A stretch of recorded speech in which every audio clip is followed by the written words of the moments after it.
Hi, I'm Brian Allen, and welcome back to another episode of the Allenanalysis.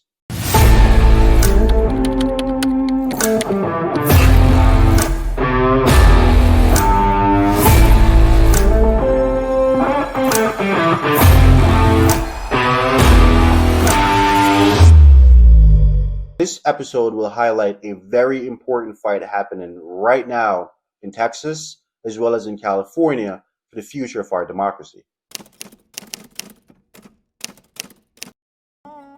In August 2025, dozens of Texas Democrats fled the state, not to escape, but to stop a vote, a redistricting bill backed by Trump that would lock in GOP power for a decade.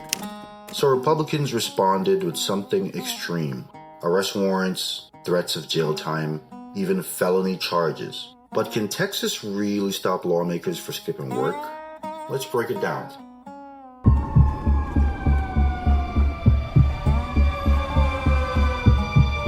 It is a 5-alarm fire for democracy in the United States of America.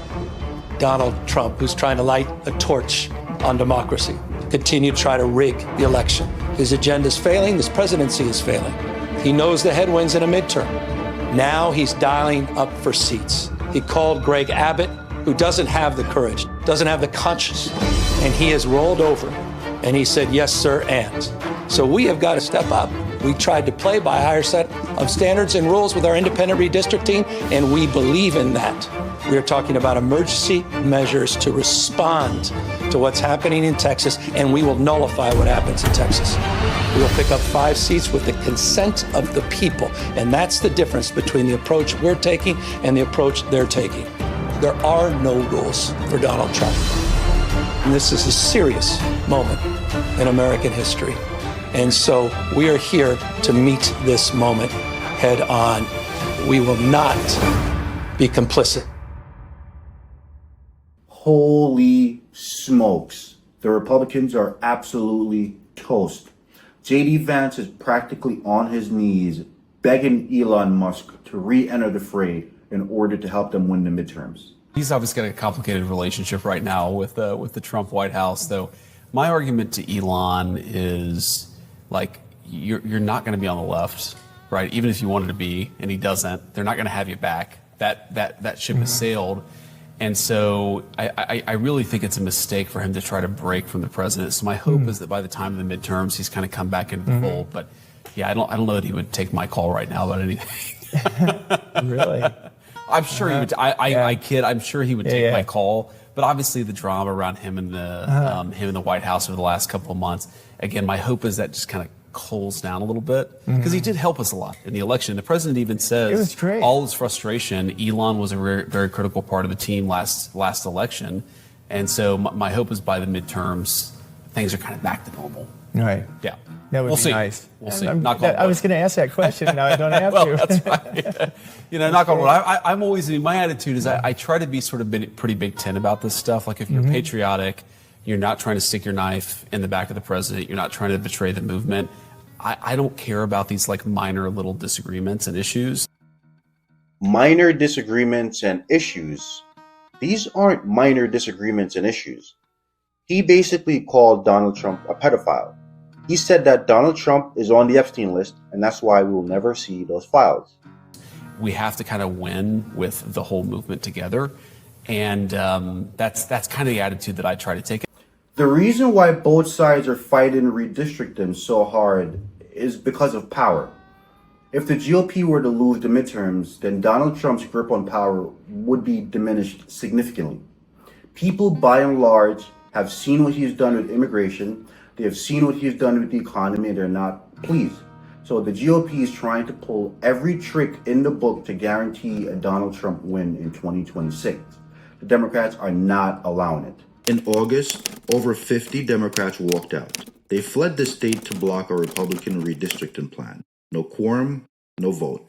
This is State Representative James Tallarico from Texas. If you're seeing this video, my Democratic colleagues and I have just left our beloved state to break quorum and stop Trump's redistricting power grab. Surprisingly, yes. The Texas House can vote to issue arrest warrants for lawmakers dodging a vote. It's not a criminal arrest. It's considered legislative custody. It's a constitutional power from Article 3, Section 10, and the Texas Supreme Court backed it in 2021. Basically, the sergeant at arms or state troopers can detain you and drag you back to the Capitol. Gavin Newsom understands the implication that the 2026 midterm will have on the general election, but so does Donald Trump. The problem here is that Donald Trump may actually run for a third term. And that's not hyperbole. His staffers have already mailed 2028 hats out to people, including Governor Gavin Newsom. About the fact that we're affirming our independent commission, and we're calling for a national independent commission as well. Well, I think it's pretty sick and pathetic. And it just said everything you need to know, the setting that we're under. That they chose the time, manner, and place to send their district director outside right when we're about to have this press conference. It said everything you know about Donald Trump's America. And that was top down. You know that for a fact. They'll deny it, I'm sure. Maybe they won't deny it. It said everything you know about the authoritarian tendencies of the President of the United States. I said in a moment ago, wake up, America. Wake up. You will not have a country if he rigs this election. You will have a president who will be running for a third term. Mark my word. I wasn't exaggerating when I said that I received in the mail a Trump 2028 hat from one of his biggest supporters. These guys are not screwing around. The rules do not apply to him. The most corrupt president. You know that Republicans in the state, Republicans out of the state, look at what you guys are doing and thinking you're running away from the fight. You're running away from your jobs by not being in Austin today. Yeah, no. Abandoning your job is going to Cancun in the middle of a deadly freeze, right? Abandoning your job is cutting health care when people need access. Abandoning your job is cutting public education when we already have one of the worst education systems in the nation. What we are doing is the fundamental protection by our founding fathers in the Texas Constitution that says the minority party has the opportunity to break quorum when you know that the majority has really gone off the rails. The fact that Texas Republicans are willing to sell their soul, sell out their state, and sell out the American people to serve the interest of Donald Trump and give him 5 seats at a time where we know he is afraid of voters voting on his policies next November in 2026. When Donald Trump called Georgia Republicans and said, I just need you to find me 11,000 votes, they said, no, sir, that's a step too far. But when he called Texas Republicans and said, I need you to steal me 5 seats, they said, does July work for you? Well, it doesn't work for us as Texas Democrats. This is not just about our voters. It's about the nation. And it's important for people to know they have threatened us personally. They have threatened our arrest. They have threatened our jobs. They have threatened us. The solution is if we show up today at 3 o'clock and sit and be quiet, then we get to keep ours. But it kills the voice of everybody in this country. And so we won't sit and shut up to have them shut up the voices of voters. Thanks for watching. Be sure to like, share, and subscribe. Also, turn on the notification bell to see more political analysis from yours truly. Drop a comment down below letting me know what you think. Do you support Gavin Newsom's redistricting effort to counter Texas's rigging of the 2026 midterms?